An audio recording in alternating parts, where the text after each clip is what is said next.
Johnson, and this is Focus on Liberia. Hit it! From Cape Mount to Cape Palmer, Mount Nimba to Atlantic Ocean, Obomi Hills to Bokonjre, to educate, elevate, and promote.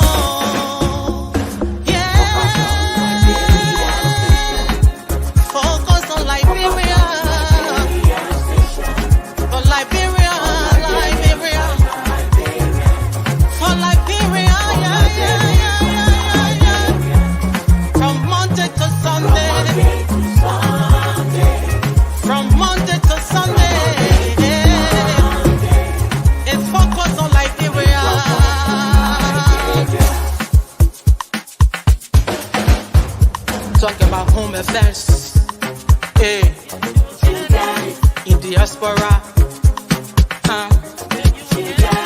current affairs,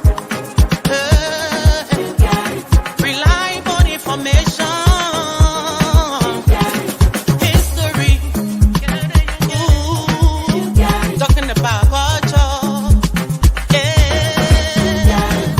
politics, education, entertainment,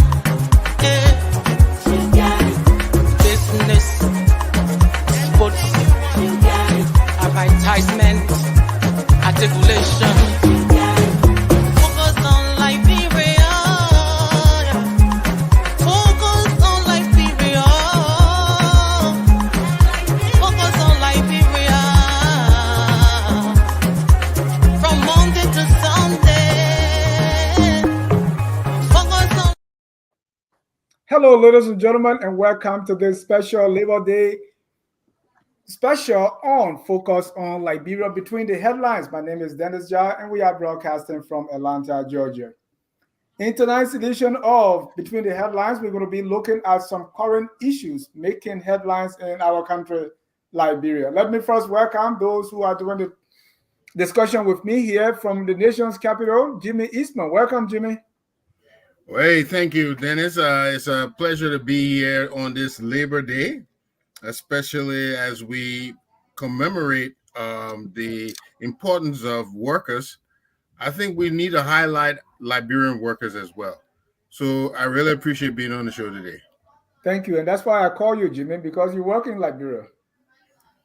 That's right. Let me welcome FOL political analyst, Mr. J. Victor Nambi. Welcome, teacher. Thank you very much, my dear brother. It's good to be here, and happy Labor Day. Happy Labor Day, and let's make this is Labor Day in the U.S. Let me admonish my friends and family to please share the show. Share the show. Let's do it. Let's share the show. Let me welcome Attorney Wanda Konyene Freeman. Welcome, sir. Yeah, thank you very much. It's nice to be here, and let's see how it goes today.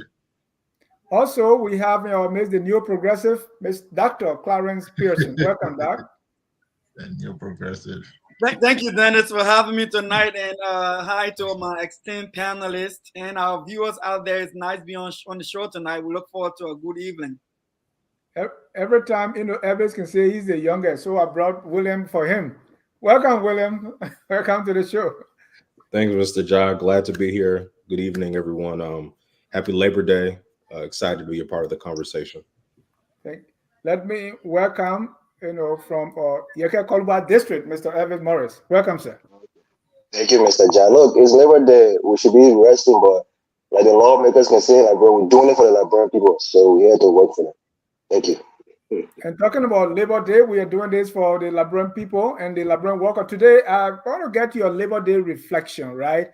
I didn't do barbecue today. I was reflecting on the labor in Liberia. And one thing that came to my mind is, do we have a labor force that is trained and ready to do the job that is required to move the country forward? And doing that, I look at a UNICEF report. But before that, I want to get your take as we reflect on the workers in Liberia. J. Victor, let me get your reflection on Labor Day for Liberia, even though it's Labor Day in America, but I was thinking about the workers. Every time we say Labor Day or labor in Liberia, most of the time when I was there, the only people we think of would be Firestone workers or people that work with these concessional companies. Right. Thank you, Dennis. Yes, indeed. I think this is this set aside to appreciate all workers around the world, not just in America, but also back home in Liberia. And let me appreciate our workers. Every time I go back home, I see our young people. Some are playing security at the various hotels. Some are cleaning the various establishments, just kind of toiling away to make a living. I think those are the people we usually leave out when we try to appreciate our laborers, our workers. So let me say thank you very much to the young folks and not so young folks who are keeping our economy churning. Congratulations to you for what you do, and let's continue to help Liberia. Thank you. Every time we think labor, we think about labor law. So I'm glad we have the lawyer here. Anthony Freeman, as we reflect, do we have labor laws in Liberia? What are some of the labor laws? What are some of the rules, the things that govern and guide our labor practices in Liberia? The most current law we have is called the Decent Work Act. But it's a mix of a whole bunch of things. Mostly it applies to private sector jobs. So the civil servants, for example, will not be covered, and other category of workers who are not in the private sector. And also it excludes people who do personal services or people maybe in the macro services, like somebody working in like home or stuff like that, So yeah, but for the most part, private sector jobs will be applicable, and they cover almost everything you can think about under labor. And in the case of Liberia, it also extends to, because Liberia has the largest fleet of ocean-going vessel registered under Liberian law. So all of those people who are on those vessels that are working, it will apply to them equally. Dr. Pearson, what's your reflection as we celebrate Labor Day today? Do we have how is our labor force? What do you make of it? Thank you, Dennis. I think it's a sad reflection for me, because if you do the proportion of the number of Liberians that are graduating from university and being absorbed in our workforce, is pretty sad for us as a nation. And even those who are working in government are poorly paid, poorly incentivized for the work that they do. And the guys who are getting rich and receiving the bulk of the money are just the less than 1% who politically are aligned with the power that be. And so I just want to say hats off to them for doing what they do, whether in the mining sector or in the transport sector or in public sector, wherever they find themselves. I just want to say thank you for the work you do. We know you're underpaid, and we look forward to a future where you can be brought to parity when it comes to the quality of work you do for our country. Mr. Morris, when you listen to labor in Liberia, the workers, what are you hearing? Yeah, one of the things that I hear is, worker abuse, right? And the lack of respect for labor in that country. And I think one of the gross abuses that happen is paying people's salaries late. That is something that none of us in this country will accept. If our companies that we work for tell us they're not going to pay us for 3 months and we should hang in there, but we go to work every day and we try to do our best on the job. I mean, people do that in Liberia from time to time, both in the public sector and in the private sector. And I think the abuses, the abuse that happen, to laborers in that country is egregious. And I think maybe laws needs to be put in place. Those who, pay, fail to pay people their salaries need to be fined, privately or, publicly. Because for somebody to go to work for 3 months and not get paid, or just somebody doing manual labor. I have family back home in Liberia. There's somebody that comes to fix a generator, for example, and they spend 2-3 hours trying to fix something that is difficult, and that person is a skilled person, and you want to pay the person $5 or $10.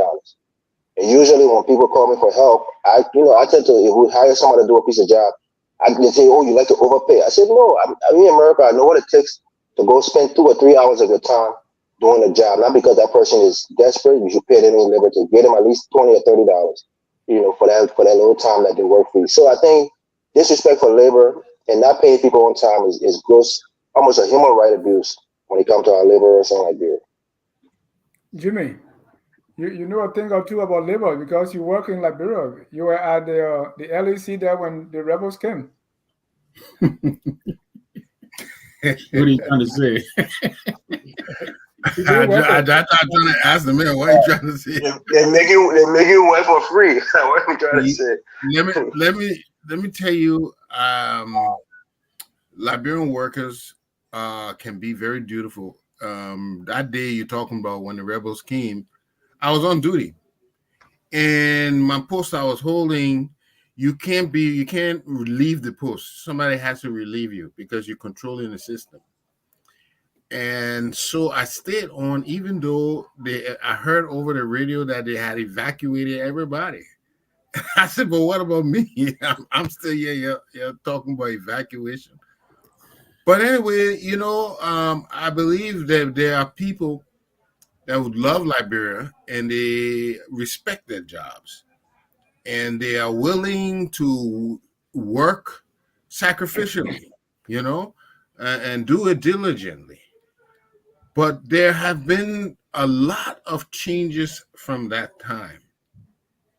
And we have a lot of our workforce have adopted some bad habits. And you can't blame them because maybe there was not enough to keep them busy. There was not enough training.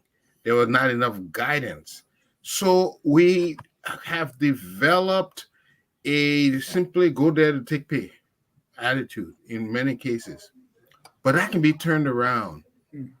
So I want to see our labor force be as effective as I know they can be. And the only way to do it is if leadership begins to communicate with the people and strategize a way that they can get the message out and eventually change the culture so that we believe in being productive and we believe in following the principles and rules that govern us in the country. But for now, the labor force is just there. They're not as efficient as they need to be. And then we're losing both ways because we still have to compensate people for not doing anything. Can we blame them? So I think the administration has a lot on their hands. I see them already beginning to sack people. And I think they're going about it in the wrong way because it appears to be targeting certain political affiliation. I think all these things will add to the strife in the city. And so it definitely, we need a different type of another plan, a plan to put Liberians to work and not discriminate. Thank you. Dennis, quickly, let me just add, please. Usually I got another question for you, but go ahead. Okay, no, I wanted to say whenever we see the labor force in Liberia, we usually imagine people who are employed, earning a steady salary and stuff like that. But yeah, mom and pop shops, even people who are doing widow markets, those are also part of the labor force. I just wanted them to know that we appreciate all of them. Two, yeah, Jimmy is saying, this government is now trying to streamline the payroll and all of that. I get it, but it looks like care is not being taken in terms of how to reduce the payroll or stuff. Because I read, I think earlier in the week or so, or last week, there was an incident, I believe, in Buchanan, where the immigration people there were conducting some kind of training, and it appears the people who were conducting the training themselves were not trained. Apparently, the people who knew how to conduct that kind of exercise had already been, retired or laid off and stuff like that. And these are some of the situations they have to balance out, aiming to streamline the payroll and yet retaining those people who Jimmy is talking about, for instance, who money has been invested in, who have been trained over the years. you want to make sure you don't just throw them out. If you're going to replace them, make sure you have suitable replacement. And talking about suitable replacement, Mr. Gibson, when we talk of the labor force, we want a trained, trained labor trained and ready to do the job. I was looking at some statistics from UNESCO, and this is what I saw, right? And this is by teachers that are trained for secondary school, high school teachers that are trained. So if you see I'm bad with colors, but there are two colors there. One look purple or blue, and the other one maybe orange. I don't know. Orange is untrained. Is right. The legend is right below. Right. Okay. Yeah. So you have the trained and the untrained. So in Bombay County, they got some good numbers. 351 teachers are trained and 114 untrained. Right? Bond County, 447, 878 untrained. Let me go to my own Sino County, and you will agree why you need to make me superintendent. Of the teachers there, the high school teacher, you have 92 trained and 402 untrained.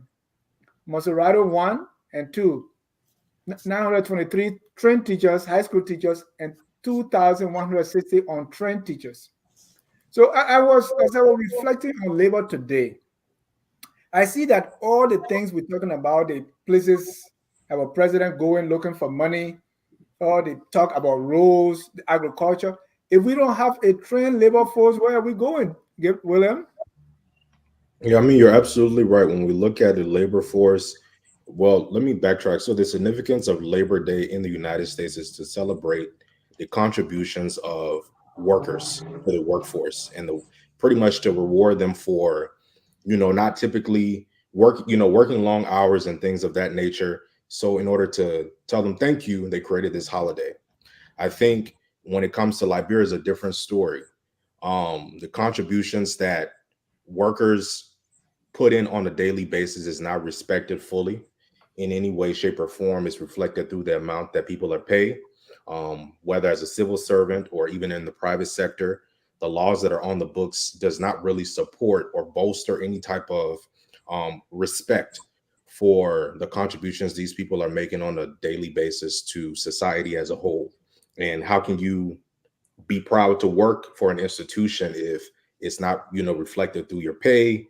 You're having to wait for handouts sort of from other people who are abroad to support your family if you are supposed to be the breadwinner for your family. So I think when it comes to the labor and how things are set up, there needs to be stronger laws on the books to respect Liberians, being that there's a drain when it comes to people who are truly skilled to serve in a lot of these private sector positions. When these big corporations come in, they automatically turn to foreigners, Ghanaians, and other nationals that will come into the country and saturate the job market, taking jobs away from Liberians who would have the ability to be trained if they would have that presented to them by their own country. But we don't have people at the table who are really vested in making the argument for Liberians to be empowered. When you look at things that have occurred under the labor laws that have been signed, people have died in mining work that they're doing. They have not been compensated. Families have been left without a breadwinner. And nobody has come up to speak about it, to say there needs to be stronger laws. Nobody has defended these individuals to make sure that their families are taken care of long after their demise. So how can you say that you respect? Yes, you have an arm such as the Ministry of Labor that is there to pretty much educate individuals on what they are afforded as workers, but they're not doing a good job of educating the population of individuals that work in these private sectors. People die on the job and they don't get compensated. Even if you're alive, you're doing more work than the national that is sitting in the office, and you're in under the hot sun, blazing heat, doing the work. But where's the compensation coming from? It's not reflected. So there needs to be more respect for the people who are doing the real hard work in that country. When you talk about holidays that are being created, I think there needs to be also something going back to the drawing board to reflect, and to respect what civil servants are doing day in and day out, which is giving their time and their talents to Liberia. reflected by giving them a day to appreciate them as well and pay them what they're truly worth, and also invest in stronger labor unions, educating individuals on what it means to be a labor union, how to be nonpartisan, how public administration plays a role, seeing how CSA can do the true work instead of politicizing the true essence of what they were created for, but actually doing the work to go and sit with these workers and figure out, as a civil servant, are you being compensated what you're truly worth? And how can we get back to the drawing board to work with labor, Ministry of Labor and CSA to make that work and make it a reality? So there needs to be more conversations, more laws on the books to help. Thank I you. wanted 10 seconds, but I think you kind of touched on it already. Hold on. I wanted Tony Fremont to kind of touch a little bit on, I like the laws. Do we have even for the protection of labor, like is insurance, for instance, required? What if you're sick? Do they have insurance? And then the second question I want to ask you is on child labor, for instance. Should we really have our own definition of child labor? Because if your father is a mechanic, by the time you are 10, 12 years old, definitely you're going to be an apprentice, right? My father was a farmer. I think I started going on the farm. Even my father would tell me, even if you don't work and just stand there with your cutlass, maybe at 9 or 10 years old. So sometimes we see people doing these things, and if you are a shop owner or if you are selling, definitely the children going to help you sell, right? As a form of apprenticeship. Do we have a way to delineate or to really define what actually constitutes child labor? Well, those are issues that are covered under the current labor law. Like I said, it was created in 2015. And during that time, a lot of the current issues that are normally discussed under labor issues like child labor, human trafficking, stuff like that, they all were incorporated. Okay, but in terms of labor, we have to separate what really the law covers, and that would be people working within the context of our employer-employee relations, and not necessarily like people helping out their parents and stuff like that. So where there is an employer-employee relations, the labor law will cover it, and mostly in the private sector. The biggest problem we have in Liberia is when there are violations of the labor laws, it takes forever to get resolved, because of course the path to resolving this issue will be starting with the labor ministry and then to the labor court and then finally to the Supreme Court. It depends. But labor issues were not actually intended to go to the Supreme Court or for it to wait forever, because if somebody is unemployed, the worst thing you can have is an unending litigation. But that's exactly what happens in Liberia. At least I know personally, I've been involved in a labor case that have gone 7 years. So if you are unemployed and you try to seek your labor rights and your case is going for 7 years, 10 years, technically there's no justice. And there's a big issue in Liberia because there is no current work or attempt to reduce the number of years or months that it takes for a labor rights case to get litigated and for somebody to get justice, which is a total disservice. It makes mockery of the idea of labor justice in the country when it takes on average maybe 5 to 10 years for a labor worker whose right has been violated to get justice.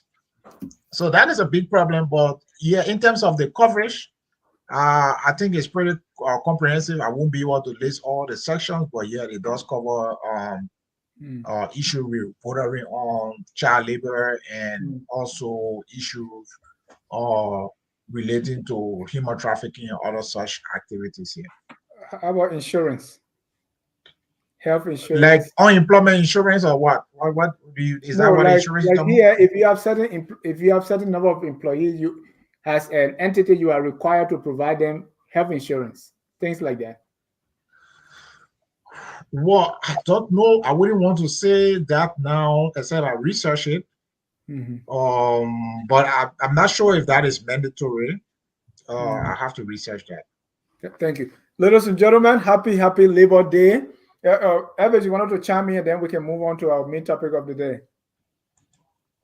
No, I think William was touching on it. I think stronger labor unions are important, especially in a skilled, profession like, masonry and other, mechanic, other places like that, where you have a strong, labor union with an incorruptible labor union leader that can negotiate for salaries and benefits on your behalf. And in return, you pay dues, into the union to keep it going and to keep it paying for lawyers and other people that would help to strengthen that labor's, union. So for me, I think the lack of a strong labor union is always going to put the workers at the mercy of the employers, So that's something that William touched on. I just want to buttress because I think without a strong labor union, a lot of people are at the mercy of the employer, and that's what's going on in the country right now. Dennis, can you give me 30 seconds if you may? Okay, go ahead, sir. So I just want to stress that it's just important to bring forth the data since we're talking about labor in Liberia. So World Bank put our labor force, available labor force, at 2.5 million.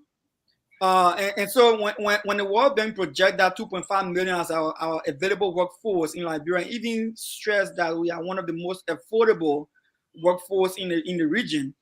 And then I see how unemployed Liberians are, looking at the 2.5 liability for employment and how we're going about dismissing people from the meager employability that we already have in the country. I think it's worrisome, as you say. And talking about Labor Day, I think this could be a trigger for conflict if we're not careful. The more of our young people graduating from college and yet cannot find a job, the more young people graduating from colleges without any form of technical, as we would say, capability within the fields that they are graduating in to be employable when it comes to some companies that are coming in the country. Even the few companies we got in the country, I think is worrisome. And I want to close by saying, I should give heads up to, since we're talking about Labor Day, to Jetty. Jetty just inherited, I think, 900 the satellite rubber plantation employees that were collapsing. Inherited them. I think he bought that plantation over. And I want to thank ArcelorMittal, even though I have my beef with them, but they are being given some technical skills to Liberians through training in technical skills to operate the mine. And I just want to say thank you for the little things that are happening on the ground. Not everything is so gloomy. You said Jetty bought a company, that's why you congratulate them? Yeah. Satellite Rubber Plantation, they just acquired that property because we're going under. And they maintain 900 employees from that end. That's another topic. And also I want to mention that I think few of you made mention of people that are getting fired from the labor force, and you say if people came through the back door and somebody is getting rid of them, so I don't think we should give a blanket say, well, they are firing people. They are actually people that need to be fired. There are some offices where people don't even have seat and there's nothing there to do. I went to visit my friend at the old maternity center. I think he worked with gender. And the people that work with them, they have just a little room where they sit, the directors, and the rest of the people are outside standing in the hallway. And like, what are they doing? So sometimes if you really study the system, some of the people need to let go or do something else. Then let me tell you a quick story about what I meant. And this is an old joke, whether it's true or not. But during the PRC time, one of the guys fired his special assistant, right? He fired the man, told them to walk him out. They walk him out. A few minutes later, he said, hey, y'all can't read my letter for me. I want to send my letter to him. They said, oh, gee, the man who can read letter, he fired him. He said, y'all go bring the man back. Who fired the man? So that's what we're talking about. If you're going to separate people, you got to make sure I understand what you're saying. There's some of the people who who didn't get there through the right way. It's just like the immigration debate here. Those kind of people, yes, they have to go, but don't just remove people for the sake of removing people when these people actually could be useful for the entity. That's what I'm saying. Thank you. Well, President, Hold on, Dr. Pearson. We got to leave it there and move on to our next I don't want to ask him to that story you gave. You know, No, when I Dr. Pearson, we got to go. I Dr. worked Pearson, one Dr. time. Pearson, I noticed was that. Dr. Pearson, Just 1 second. Dr. Pearson, we got to move on to the next. We got to move on to the next. We have 30 minutes. That move. All right. President Boakai is in Indonesia on the Africa-Indonesia Summit. And then I see Senator Dillon is in China. And he's there for, to be honest with you, I didn't even know China had, like, that they have even legislators, right? But they do. Well, I'm like, okay. So they went there for a conference, right? I was also wondering, and I don't know if you had an opportunity to read President Boakai's speech in Indonesia. What is it that we are getting from these places? Why are we going to these places to get what? All right, I understand Mr. Dillon, Senator Dillon was wowed by the development in China. And somebody was telling him, hey, you because the Chinese, their legislators, they don't even take pay. They are like almost like 3,000 representing each province, right? And they work outside, even though they may take little money, but they work outside in their own professional jobs. But for us, we give all to. So, Jimmy, you have tell me about these trips. We have Africa, Indonesia. So it blew my mind that a country as Indonesia will call the entire Africa to say, come.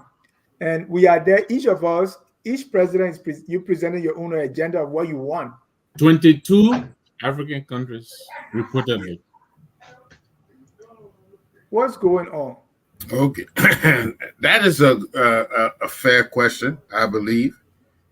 You know, Joe, the best way to do it, if I run this parallel, school, people send people to school to learn, to acquire knowledge, learn to read and write, learn sciences, and from there they're able to hopefully build a career. But some people go to school, they're not prepared. They don't even pay attention to the lesson, but they go to school every day. These meetings, you see, are for those who are going to prepare. They benefit those who are going to prepare. Those who have already worked out the infrastructure in their industries to absorb outside investment. Those who have brought their industries and were up to a level that they can now trade. Those who have engaged their students population enough with training that now they're ready to go to the next level of training. These are opportunities, but you have to be prepared to take advantage of it, or you're just wasting your time. You're just going there to get per diem, nice per diem every day, eat, drink, and be merry, and come back with no benefit to the country. I want to tell you about a trip that I knew about. It was for telecom. The people who went there did not even understand what those people were talking about. They didn't understand the language. They don't know the technology. They simply went there, occupied space, waited for lunchtime, made jolly with everybody, came back with a padam, and that was it. We have to prepare ourselves to benefit from these things. It's not that it's a complete waste, but if you're not prepared to benefit from it, to extract what you need from it to improve your country, we are in competition. Liberia has to know we are in competition with all our neighbors, with Ivory Coast, with Guinea, with Sierra Leone, and further west. We are in competition, and if we're not up to snuff, the people beat us each and every time, because the people always want the best what they can get. It's not for free. All these things are not free. You have to work for it. You have to show that you merit some of these things. And for some reason, this has this focus on meriting what we want for them to go to the next level has been lost. We only know about getting things for free. And how long would that last? How long will we trade our resources and not build on anything? We're not developing. How long will these things last? Yeah. So the conference is good. It can be beneficial, but if you're ill prepared, you just go and take up space. William, yeah, the story from that. They say President Boakai urges Indonesia to establish embassy in Liberia, call for palm oil and rice cultivation partnership. Today he met President Zwedru. During the bilateral discussion with President Boakai presented his arrest agenda, the strategic framework guiding Liberia's development plan for the next 6 years. And also, Senator Dillon, I think with the pro tem in China for the 2024 Legislative Forum. Is the government is the country sponsoring these trips? So anytime you make a business investment, you kind of looking for the return. Why are these trips necessary? I mean, what is Dillon going to China to learn about what? Forum for Friendly Exchanges? What is that? Let me come in here if I may. Yeah. So while we're having this discussion, I went on the World Bank website on a database session just to look at a trajectory of the GDP between taking Indonesia and our neighboring country, Guinea, Sierra Leone, Liberia, and Ivory Coast. If you look at that chart, which I'm sending in the common chart, you will see that somewhere between 1965 to 1975, thereabout, we were on the same level. We're on the same level, meaning the GDP of Indonesia and Liberia, Sierra Leone, Guinea were pretty much the same. So we got to ask ourselves, between that time to now, how is it that Indonesia was able to leapfrog us, and today they can call us to convene and ask us, so what do you people want, or what can we do for you? It's a shame and a disgrace. I disagree. And I am not one who buy into that, go to Asia or go to America or go to Europe, go beg for money. Because the money they are going for example, just at the central bank, more than 100 million was squandered. At the Ministry of Finance, 109 million were paid in debts with questionable credentials or with questionable source documents. There is millions of dollars being looted at the NSA, similar millions at the EPS. All that money that you are putting together, so if you are managing it, there will be no need to go to Indonesia. So in Liberia, we are putting the cart before the horse. It's like taking a leaking bucket and going and saying that, oh, I'm going to use this leaking bucket to fill up my barrel. It will not work. Once we are leaking millions of dollars, there is no such thing as development. We can even go to heaven. You're not going to get development from heaven, much less to talk about America. Indonesia is calling you not to seek your interests. The only reason why Indonesia is calling you is to pursue the interests of Indonesians. When China sent for you, do not think that they are seeking your interests. They are sending for you only to pursue the interests of China. So to allow millions of dollars to go unaccounted for in your country and then go out of your country looking for millions is ironical, it's illogical. And that is what we've been doing for the past, I don't know how many years, 40 or 50 years. So when are we going to stop? Thank you. Mr. Gibson. Yes, sir. Could you repeat the question, please? Yeah, my question to you is almost in the same line that Anthony Freeman is talking. Well, what are we looking for in these places? And what's the significance? Now he's asking for embassy to be established. I mean, you go to Indonesia and say, come and establish your embassy. Do you need a trip for that? Yeah, I mean, I think first and foremost, a lot of these visits are definitely necessary to show that Liberia is open for business. I think when it comes to the delegation, I don't know who they took for this delegation, but I think that's another thing I didn't see published at all on their website about how many people they were taking, the respective ministry representatives, and things like that. But I would have called one paper reported 50. Yeah, so it's like, what about reducing the number of people? Is always important to look at the overall substance of the people that you're bringing, right? Quantity over quality, or quality over quantity, excuse me. When it comes to that, I think they need to first look at the drawing board and see what is the overall significance of the trip.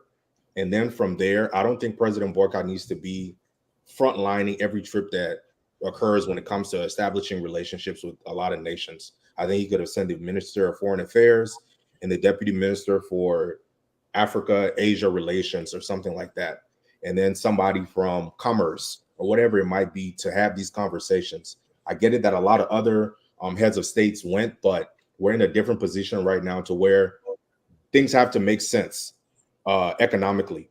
And you can't be frontlining every trip just to have simple conversations, especially if you're not really going to be meeting with key allies or key players that could make a significant economic turn for the nation. So I think they need to go back to the drawing board with that.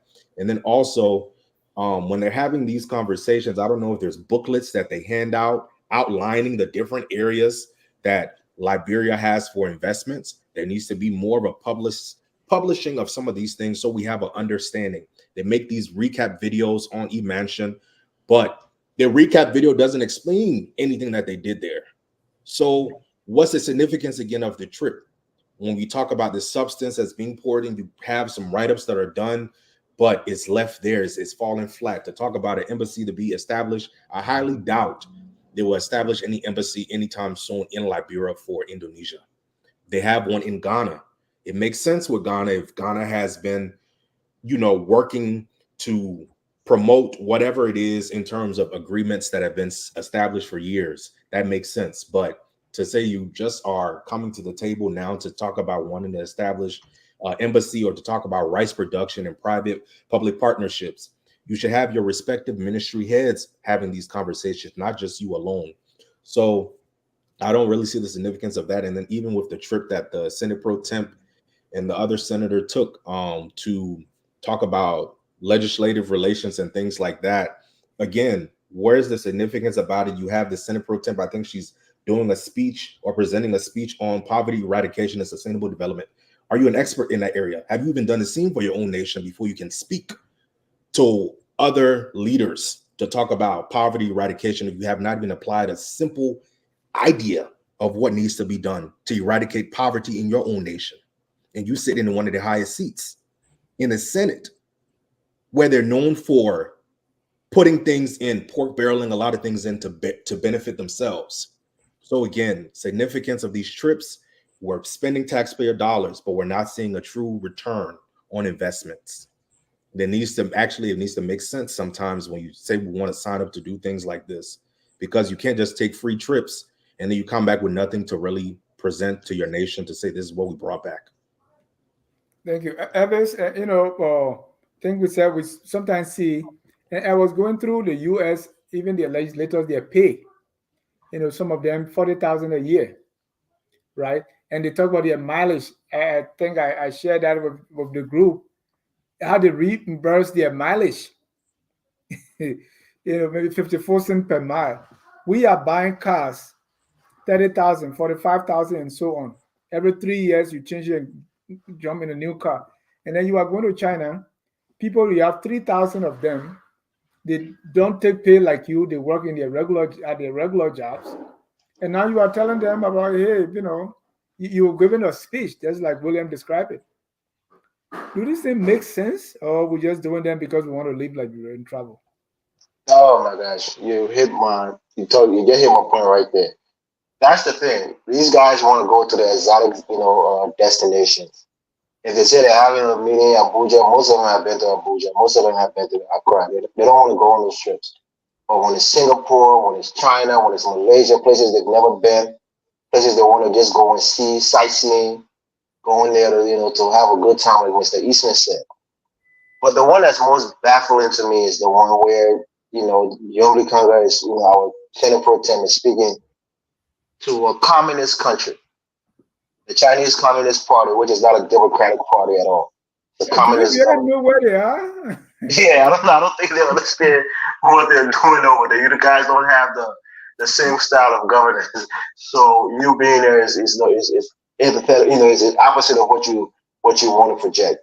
But lastly, to kind of piggyback on what William said, when we're going to a country like Indonesia, and I know Attorney Freeman was trying to kind of lowball Indonesia. That country has over 275 million people. We barely have 6 million people in our country. So we're not on par with them when it comes to labor force, since it is Labor Day. We're just talking about labor. But one of the things they're really, really good at is farming. And when it comes to rice cultivation, they're really, really good at it. And if somebody like our agriculture minister would have gone on that trip, and the president would have probably told him in advance, put together a plan that we can present to the Indonesians, and maybe we can have some collaboration with them. They can maybe bring a team to assess our soil, and maybe help us with our rice cultivation. That's something that'll probably yield benefit to Liberia in general. It doesn't even have to be something that you're going to beg for money. You can go in there with, to exchange ideas, to exchange intellectual, innovations. So I think our president has to send his deputies forward with concrete plans. Let them formulate plans to these countries where they're experts, and see how we can collaborate with them to help us to build up our sectors. So the fact that you're just going there, Mr. President is in front just to go give a nice rosy speech, but you're not having anything in particular. You have no specificity on what you want from them in return. Don't go ask for money. Ask for knowledge. People are more willing to give you knowledge and tell you how they were successful in certain sectors than they are to give you the hard-earned, or taxpayer money. So I think going there and trying to get their, pick their brain, so to speak, on how to improve our rice cultivation in Liberia would have been an excellent idea. But the other thing about China, it doesn't make sense to me. Maybe if China wants to invest in Liberia, it's different. But when it comes to governance and our style of government, they're completely almost opposite from where from where we are. So Dillon going to China, that guy is one of the most rascal I've ever seen in the House of Legislature, because this is the same guy who upgraded his seat because he wanted to ride in a lavish business class and be the big boy. So going on these trips is like a field deal. They're in the candy shop. They're riding probably first class 9 days. They're getting all the food, all the drinks that they want. When they go to China, they go to that 1 day program. The rest of the time, they're all about buying Gucci and Prada and being big boys and girls. That's really what they want. So I think President Boakai, if he's a good leader, he would do exactly what William and myself are proposing. Have specific plans that would benefit, that Liberia would benefit from, do knowledge transfer. Don't go ask for money. Don't go ask for money. Ask for knowledge. I think we'll have more success with that. Thank you. Evans, in 2018, I interviewed Liberian students that were in Japan studying rice cultivation. One of them is Amos Bala. He went to Liberia with that knowledge. There were a group of Liberians there. I think 2 are now in the States. Learning to do this, when they got to Liberia, they wanted just to be the extension workers, employ them, let them work with farmers and teach them, modern techniques, just how to do stuff, right? The government couldn't do it. So every now, you talk about, people can come from Indonesia and access that's why we have Liberians who are trained in these areas. So exactly what is it that President Boakai or our presidents are asking for when it comes to this agriculture, I really don't know. Because we have the people, we have the brain, we have people that have done that. We have, what else is it that we want? So if you have a good business climate, someone can come and make rice farm as a company. So what is it that we want them to do? Come and feed us? Dennis, let me just add to the point. Elvis, I wasn't trying to underestimate Indonesia. I was only trying to make a point that, look, if you and Indonesia were on the same line, economically speaking, between 1965 and 1975, and they have leapfrogged you and not able to convene a conference and invite you, you got to ask yourself, what happened to me? And if we continue to make that perception, because we don't have shortage of brain, we have the same blood flowing in us. So why are we dysfunctional? And that's the point I'm making. We're putting the cart before the house. Even if we are looking for scientific knowledge, Boakai is not a person to hold the law for scientific knowledge. Okay? Yeah. So the point is, look, Liberia is terribly mismanaged. That's why I liken it to a leaking bucket. So the first thing is to fix the bucket, the leak. If you don't fix that leak, I'm telling you, you can even get an economic policy from heaven. It will not work. Okay, if you talk about donation or money coming to Liberia, Ellen brought the highest amount of money to that nation, billions. Where was Liberia after the billions were brought? It was just simply mismanaged. So what we need to sort out for is the management issues, the transparency issue, the governance issues. When those are resolved, then we can look for partnership and collaboration. But you're going to look for $50 million or $100 million. Well, they're stealing $100 million right at Central Bank. They're stealing $100 million right at Finance Ministry, right at the NSA, EPS, all over. If you put that money together, it's already $1 billion that you can use to invest in your own country. So I'm saying sort out the leakages. When you resolve the leakages and things are functioning properly, then you can now look for partnerships. Thank you. Mr. J. Victor Nabo, there were two brothers. One was told that you were going to be rich, and the other guy was told that no matter what you do, you'll be poor. So the guy who was told that you're going to be rich, he went to bed. He said, well, I mean, I'm going to be rich. The guy who was told to be poor, I mean, he cried over it, but then he said, well, I just got to be working, just for me to eat. Yeah. And you can tell who became rich and who became poorer. Absolutely. So I'll try to keep it brief, but let me say that I agree with the councillor. First of all, I think really where I think this government could have started would be to stop patching. And I believe I said this on the show the last time again. We have a leakage right now in our governance system. We need to patch that.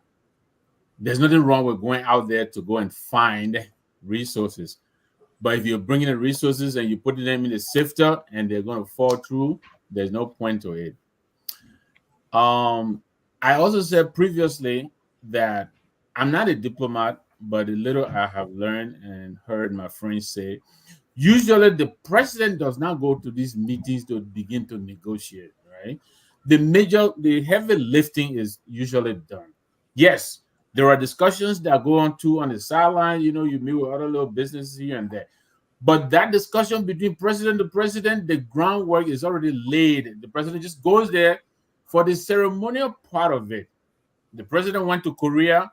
We don't know yet what he got from there. He's now in Indonesia. First of all, I don't understand the play. I'm trying to understand it. Indonesia is fighting to benefit from China's BRI program, the Belt and Road Initiative. Indonesia is laying out $3.5 billion over the next year or so. China is laying out $700 to $8 trillion, right? They're all competing for our resources. They want lithium. They want nickel. They are switching to the electric vehicles. They want those minerals to power their technology. That's all they're looking for. So China is already on the continent. There are lots of complaints about the way they're doing business. Their loan terms are stiff. Their peoples are disrespectful to the African people. They call them monkeys. They disrespect them. All of this is happening. I mean, if you read up on Kenya, you will understand what they're doing. So the president leaves there. He goes to Indonesia, and then he's going to go to China. Indonesia itself is trying to benefit from China. So I have to understand what they're trying to do here. But we already heard that we read today from Reuters that Ghana and Tanzania already have signed memorandum of understanding with Indonesia. If our government is doing anything, I don't think it should be secret. If we can read about what Tanzania and Ghana are getting, we should be able to read about what Liberia is getting. So I don't know what they're doing there. Now they're going to move on to China. Hopefully, they will eventually hook something.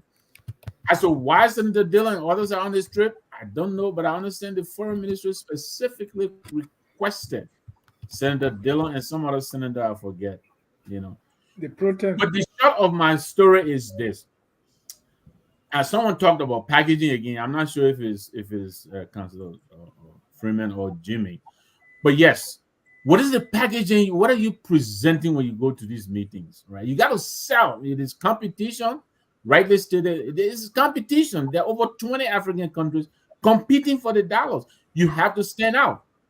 How do we present ourselves? Why are we not attractive? Is it because we're not packaging and presented properly? Or is it because the people know whatever they give us is going to go down the drain? Because that problem is already beginning to appear in Kenya. China has put in $8 billion reportedly in Kenya. They want another $1 billion.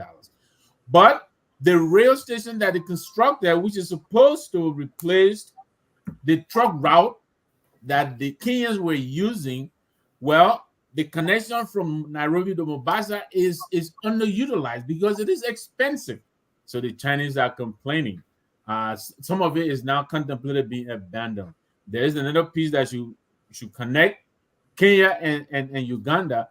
So you have to look to these people, see where the problems areas are, and then you prepare yourself and package yourself so you don't make the same mistakes. So now we're in China. It is unclear how we're going. It is unclear what we're going for. It is unclear what we're going to be doing there. But if we go to China like we went to Korea, like we came to Atlanta, twice now, I'm afraid we'll come back with nothing in our hands.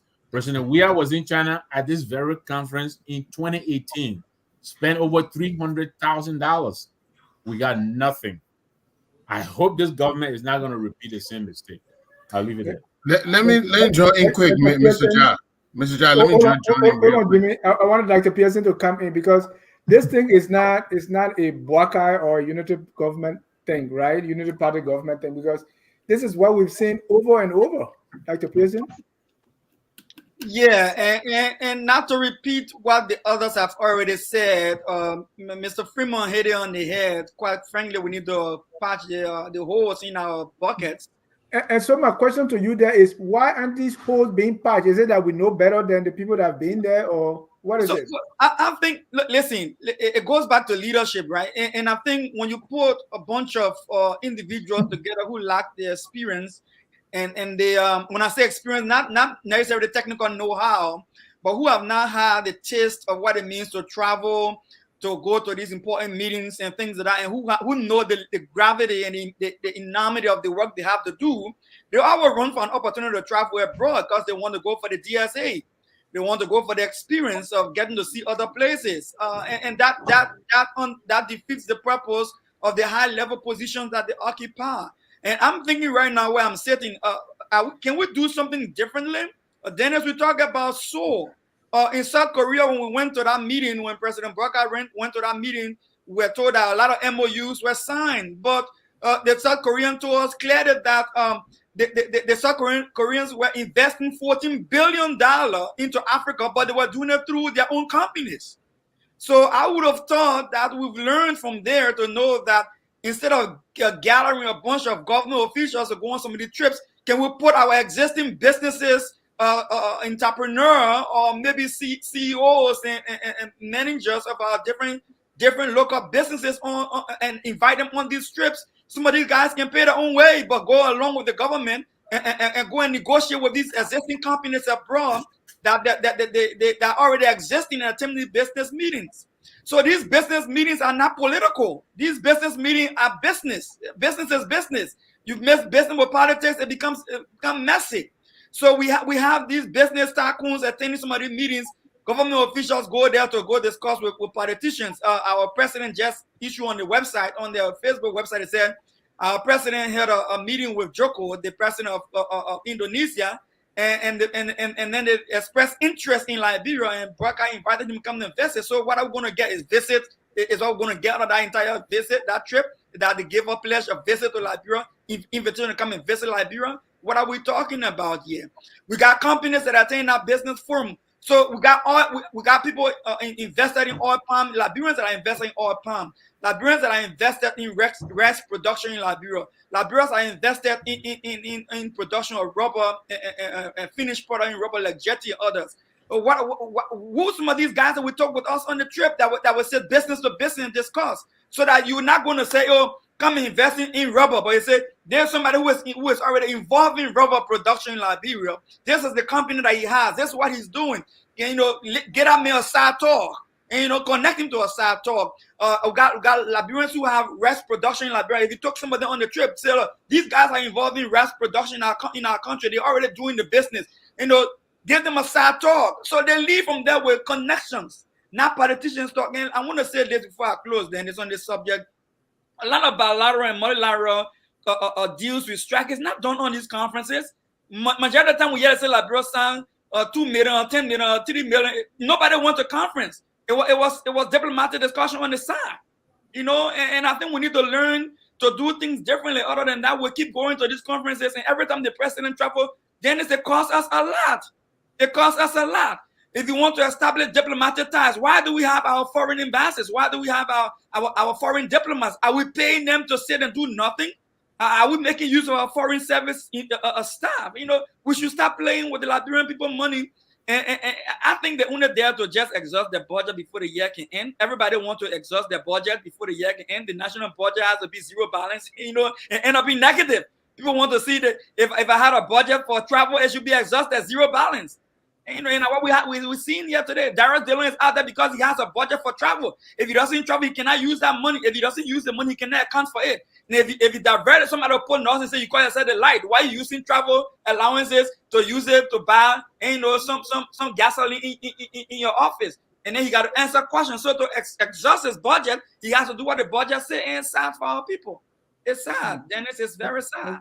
I said, Dennis, what Pearson is hitting it on the nail. We have an approach that government is supposed to be the main business person in the country. It is completely true. If we're trying to grow our private sector, why is government involved? Are they going to go in business with these companies and these people? Is the government going to handle it? This has been our approach over and over. They are taking a playbook from the 1800s and still doing it in today, 2024. They haven't changed anything. They're just repeating these things. Some of these failed policies have not worked. Okay, they're going way back to the Tubman era, where government is in every kind of business, and he hit Pearson hitting it on the nail. Why are not our business people involved in it?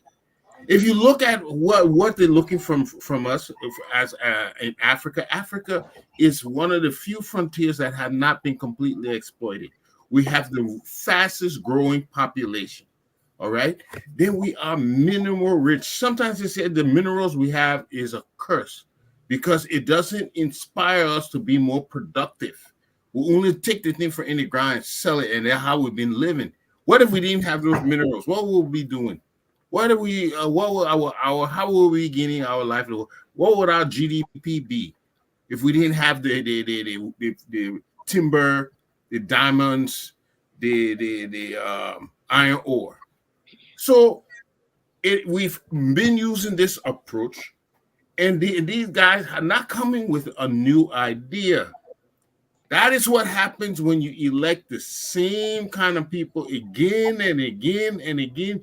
You're going to get the same thing. Nothing's going to develop because they're using the same strategies that they used before. Carry a whole lot of government people to economic meeting. For what? But we expect differently. We should. People have to wake up. Hold on, I want to bring in Elvis. I have a positive readout on this trip. I wanted to lay on the floor before we move on. No, we're not moving on. Elvis, why the president is on a trip, right? And our senators are in China. Did you see what's going on in Grand Jira, your hometown? No, I didn't. And I'm bringing this up because everything, the president is there to attract investors. if people are in Zwedru, for instance, burning police stations, police plowing their car among people and killing other people, how do we expect this to happen? Let me play that clip for you. Let me play that clip from Granjide. Don't tell me you don't know what's going on in Granjide. Every day you making noise about Granjide. Well, that there was a job. I get something like that. Watch everything. All right, take a listen. If I can play the play button here. You from Zwedru branch county as authority tension have been blowing over the model of moral corruption office of Fulani. So as you can see, citizens are looting. Citizens are looting since this morning from our 8 p.m. to this time. People are looting and information here this morning.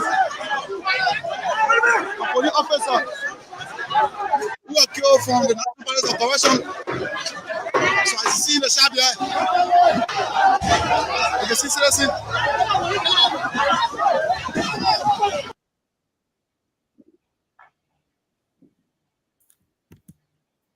All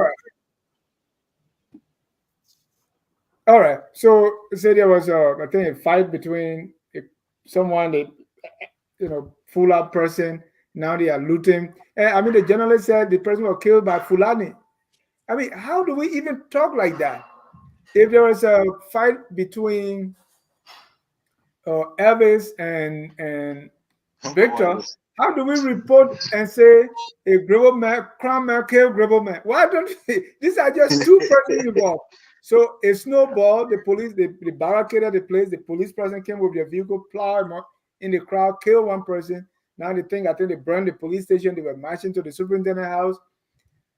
And so, do you think Indonesia will hear something like that and go to Zwedru to invest? Look, Mr. Ja, it's a broader problem, right? And it's about law enforcement. Law enforcement presence itself is a deterrence.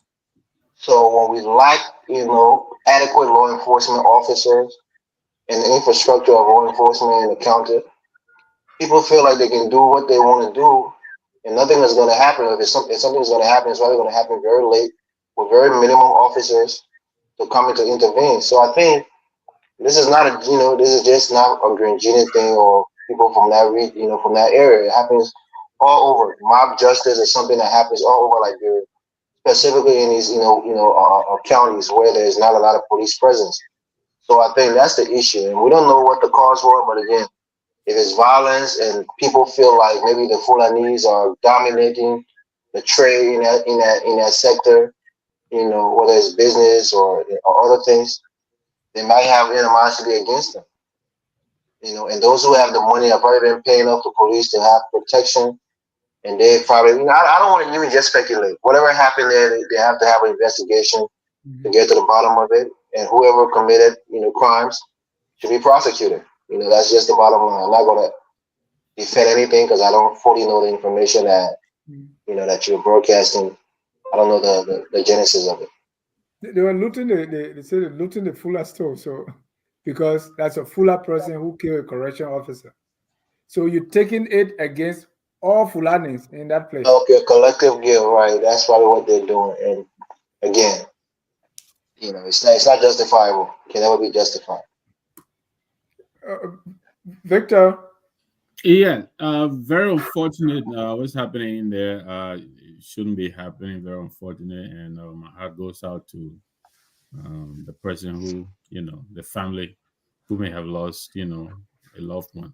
So yesterday I voted for fixed electronics as one of our favorite fans. I'm taking my vote back because he's in the chat here saying stuff about me. So please, I'm withdrawing my vote. But listen, there's one positive readout on this trip that I read, I think earlier in the week. Apparently, one of the things the president hopes to do in China is to outsource the management of the port. A number of us here have suggested that as an alternative for efficient management of some of the government agencies, divest yourself of some of these responsibilities. It will reduce the burden on government. So I understand there is a Chinese group that may be interested in the Port of Monrovia, and I think the Port of Buchanan. Not sure yet about the Port of Greenville and Harper, but I just wanted to to bring that out there. Hopefully, Let them leave the Port of Greenville alone. I'll take care of it when I we'll get leave there. that to the superintendent when he gets there. Okay. Actually, number that's a bad deal. Well, you might be right, because I understand HPX is falling through. I understand Robert Gomedi is now in some kind of trouble. So you might be right. Being investigated. Yeah. So anyway, I think the government is just trying. Dr. Pearson is what I'm saying. I think trying is better than not trying. But No, if but we're these going to things- fall back into the same traps, Mr. Langworth. if these things are not even done to the people you are in, like, why do you go to China to talk about that? Do we already put in a framework? What is it that we want? What is it that we want out of it? Thank you. Well, I understand the team was in country and they've already done the feasibility study. So I think the discussion. Let them publish it so we can have an input. But Dennis, I think the issue here is that from developmental standpoint, from issue that we first need to assess why we're not performing and the output that we want from our SOEs are not providing the outcome we need. And then we need to establish what is lacking. Is there something that we can fix? Or are we going to just give our post outlet we give how you call it, Bear Mountain situation, and then it goes out, and then we still remain poor? Like we did Firestone, and that we did. So what do we really want from our country? We want to give the wealth to those foreigners, or do we want to empower ourselves to get the maximum benefit of what we have? It's disturbing to me, seriously disturbing. And the next story we're going to get on, maybe we'll explain why. And that's the huge salaries and also the audits that are being performed. I mean, there's a whole lot about money people are making at LTA. And what I told someone, I said, is this unique to LTA? I mean, we talk about the huge salary, talk about the benefits, the gas slip, the scratch cards. Why is this hullabaloo about LTA? You stay long, you work with isn't this everywhere? Exactly. It started with the first UP government under Madam Salif. It was her policy to arbitrarily award salaries to people she felt she wanted to accommodate. But what Liberia needs is like a commission or so that will establish government salary across the board. If we don't do that, it's going to be arbitrary. People should not be able to set their own salaries. Like I told you, I know for a fact of individuals in the Liberian government that were making 15,000 in one instance and 20,000 in another instance.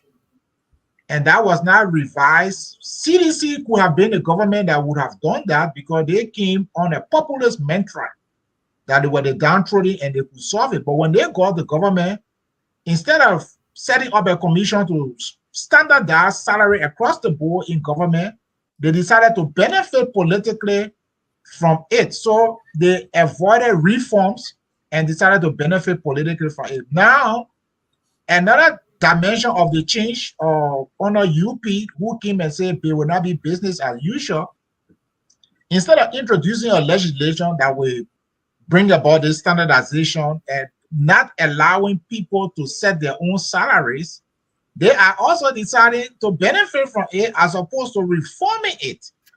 So what we have in Liberia is a leadership question. It has different dimensions, and but we have a leadership question.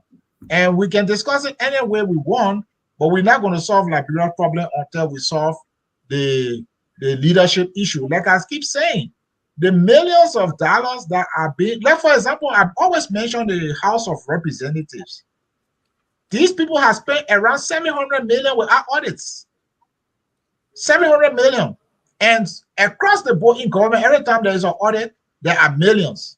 So how is the country going to get better? How is it going to get better? I mean, the people you're going to beg for money, for Christ's sake, they are managing their resources, and that's what they're doing. So you have a government functionary, you can set your own salary. What is happening there? The LTA because they do regulation and regulate the telecommunication sector, and is one of the most lucrative sector. When they collect the funds, almost like what Robert Sally did at Nuka, they are only supposed to have what is for their management. Any excess is supposed to go into reserve for the country to allocate for development purposes. But these people get to this agency and start to treat it like some private agency, and they start to see themselves as some private company and letting themselves whatever salaries that they want. But who's going to reform it? Boakai committed to not doing business as usual. He criticized Ellen for wasting opportunities. He criticized Weir as being a boy who don't know what he was doing. What reform has Boakai proposed? The only thing I saw him doing, he took a drug test, and he also decided to reduce his salary. That is his reform. So if we are going by those kinds of reform, we're not going to get anywhere. Thank you. Mr. Gibson. Mr. Gibson, the same question, because this huge salary, so we are not addressing the fundamental problem. And second to that, so to tackle that, there have been audits done. Is it the audit of the done audit on the FIA? We used to be the FIU, the Finance Ministry, and the NSA, and they say, oh, you spend more than what you're supposed to have spent, right? This is what you were supposed to do, and you did more. So I see that it is always looking backwards, right? Because the things that are happening, they are happening now. But it seems that the concentration is on, what happened before. So what is President Boakai doing to change it right now? The salaries are not, and a lot of people, second to that, a lot of people crying about these things, right? And they will only cry, but we cry only when we don't benefit the citizens. The legislators that are making this, I don't want to call a name that they will hold me in contempt, but these kind of outrageous salaries, people vote for them and carry them shoulder high. Like we see nothing wrong with it, because we have not been able to establish the connection between our standard of living, the poverty in the country, and the salaries, the ungodly salaries that they are making. President Boakai is auditing, what happened before. Now what is going on now? Why is that? I mean, one would think logically, if you're auditing all these institutions, you would have probably not brought in new people. That's the logical thing to do. If you want to audit, let the people who are currently there finish their tenure, do whatever it is that they need to do to complete the roles before you bring new people in. If you are trying to understand what happened, to further inform you of what to do differently going forward. But that's not the case. As we've seen, a lot of these appointments he's been doing has just been political handouts, thank yous. So you're not seeing these experts coming in. For one, I think it's completely asinine for you to have some of these boards that are in existence, and these people who are not even experts are getting paid any type of money. Why would you be getting compensated for service to country on a board that you're not even considered an expert to be in said field? I think there needs to be a total reconfiguration of what boards mean in Liberia when you're serving on a board. When it comes to university boards and things like that, you shouldn't be compensated for any type of entity that you're just there to give advice on, especially if you're not an expert. If you wanted to pay people, you could have paid contractors to come in who are experts in said field to make a difference in doing things differently and no longer being business as usual. But there's no logic in anything I think that's being done. It's just to continue the old status quo that's been in existence for years. And people who leave out, the new people will come in and do the same thing. So there's no train of thought. It's like you put something in motion, and then even without even thinking what the results could be, you jump to the next thing without completing said work. So I think that's what they're doing. There's no logic, there's no effort or passion being put forth to solve or eradicate the problems that have been in existence, as everyone on this panel has said. So yeah, that's what I believe is happening. I said they're just repeating things from before. The reason that people were doing it or whatever, they're not even examining it. They just simply carbon copy, and it's not working in today. And so why? I keep asking why. Huh? Why? Why? Because the infrastructure has to be in place. One, The discipline has to be there. The people, the actors, they have to be guided by principles, discipline, and certain behavior has to be curtailed. If you don't have none of this thing working, you know, and we get a whole lot of board, but the board they're not doing anything now. No more expertise. Do we need boards? Just like he's saying, but no, because they had it before. Because they had it before, they were doing the same thing. They're just doing copycat, and for why they're doing it, they don't even know. Again, and no one can reason with them. No one can reason with them. Mr. Ishmael, I said it before. I will say it again. President Boakai is not innovative. He's not going to do anything different. I think the man is probably a magician, and the biggest magic trick he played on the Liberian public was to make them believe he was going to come and do things differently. That's why Mr. Ja can't understand why it's not happening, you know, why he's not doing it differently. That's why people who supported him right now are baffled at the fact that he's doing the same thing that they all thought he was going to do different. You know, he lacks ingenuity. He's not going to do anything different. Like Maya Angelou said, when a person show you who they are the first time, believe them. We who criticized President Boakai during the election, sure, President Weah was perhaps not the best candidate, but we knew that Boakai was going to be more of the same. And although many people don't know this, but President Boakai hates the fact that people made fun of him for living on loans. He hates that fact.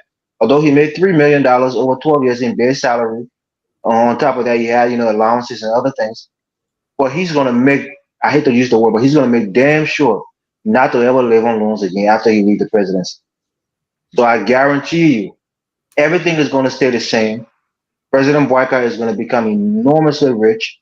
His children are going to be very, very well off. His friends, those supporters who supported him, they are going to be very well off. And now, the anything is, they must destroy the CDC so that they don't come back with the vengeance that Unity Party came in with to go after them. That's the whole gambit. We're going to do what we can do, but we'll destroy the CDC so that they don't come after us. By doing the things that they're trying to do, these raids. I don't believe that destroy the CDC. I don't know what That's the plan. That's the entire plan. Is to use the legal system to take out all of the strong men of the CDC, whether it's President Weah, the McGill, the Toy, the Kojis, to take them out, thinking that that's going to break the back of the CDC, so that you know that kind of bleach their political future, and somebody else will come into play, and maybe they can have a deal like Ellen had with George Weah, so that they don't go after them. That's the whole gambit. But I myself, to be honest with you, as an opposition person at the time, I felt within my hearts of hearts that he was going to be different. I honestly did. But now I'm surprised to see he's not much different than any other politician. He's doing the same thing, and you can very much tell that he's corrupt. If not implicit, you know, if it's not explicit, it's implicit. You know, he's corrupt. It's explicit. At no point Okay. Boakai has a history of going back into the 1980s when he couldn't account for money when he served as head of FPMC. It's in the record. It's just Liberian people refuse to read. They refuse to research, and so they accept anything that anybody said to them, even if they didn't believe the records from the 1980s. Right in the 2000, when he was part of the Ellen regime, they sold the country for little or nothing. And you know, some of the problem we have in the concession now is because Boakai didn't sign the wrong agreement. And you know, and that's how the country is still suffering. So, but the point is that Liberian people generally prefer the politician that steal from them. And that's unless I was going to ask Nambe, right? Because why is it that little or no attention is paid to this kind of stealing, right? Because someone is making so much money. I mean, if you're driving here, I don't know if you fill your tank, maybe for an entire pay period, you may drive on one, tank or 1.5, maximum 2, right? And these guys they're entitled to maybe 200 gallons of gasoline per month. Even if you drive why is it that there is no outrage from the Liberian people about these things? Is it that they are thinking that they will be the next to benefit from it, or what? Why? I think the whole country is suffering from the Stockholm syndrome, where we develop empathy and love from our captors. Because you're right, people should rightfully be angry. People should be out in the street every day. You know, and that's why when they call you here or you go to Monrovia, you know, every little place you go, they open door for you. They want you to get in $5 and things. You know, sometimes, you know, you want to really show tough love. But look, let me say this. This president was serving as vice president to Ellen Johnson when they created most of these big salaries. He's aware of them. He knows about it. You cannot say he does not know. You know, because I heard some of the people, oh, we didn't know this is how much. Look, let me ask this, and let me ask it to our legal luminary on site here. The CDC was able to harmonize salaries. We didn't hear when. Nobody took them to court. Could this president have started even before his nomination and say, okay, this is my government. If you're coming into my government, I will pay you $5,000. Whatever you do, you're not going to make more than $5,000. Would there have been lawsuits on his hands? CDC didn't do it by way of law. Okay. And that's the problem they have. And that's why when I advocate, I always stress doing it by way of law. Because when you do it by way of law, it becomes institutional, and the other people are not able to reverse it. So if Boakai say he coming to change and do things not the way they were doing it, business as usual, you expect him first to introduce a law that will set a committee up or a commission that will streamline salaries. They're not because we send you at the LTA and LTA is collecting millions of dollars, so you appropriate all that money and pay yourself. Use salary. That's why Robert Sally did at NOCA, and they blew up NOCA. And Boakai was there when NOCA was blew up. So he should have had the knowledge to say, okay, let's introduce a law. But if you don't introduce a law, if you introduce a regulation, it's not, it doesn't have the weight of a statute and compel everybody to abide by it. So I think CDC just did it by budgetary allocation, and the other person, because you have to do the budget every year. So if you do a budgetary allocation, the year elapses, you have to do it again. But if you were to do it by way of a statute and have a committee or so that, you know, streamline all of these things, you could save a lot of money. But is Boakai committed to that? Good question. That's the question. Is that committed to that? Look, all this guy wanted to do was to preside over the spoil of the Liberian system. He wanted to be the one to distribute. Okay, yeah, you must support or take the one. Yeah, you from Bolahun. You know, I used to see you in Bolahun. Take this one for you. You from Kolahun. Take this one. That's all Boakai wanted to do. That guy had, if I in your own personal life, the man had nothing to show. Okay? But he just wanted to preside over the system and be the one to do the distribution. And the people bought into it. And so now he's doing the distribution. That's all he cares about. Distribute the goodies from government, you know, operation, but he's not interested in reform. I don't see it coming out of him anything.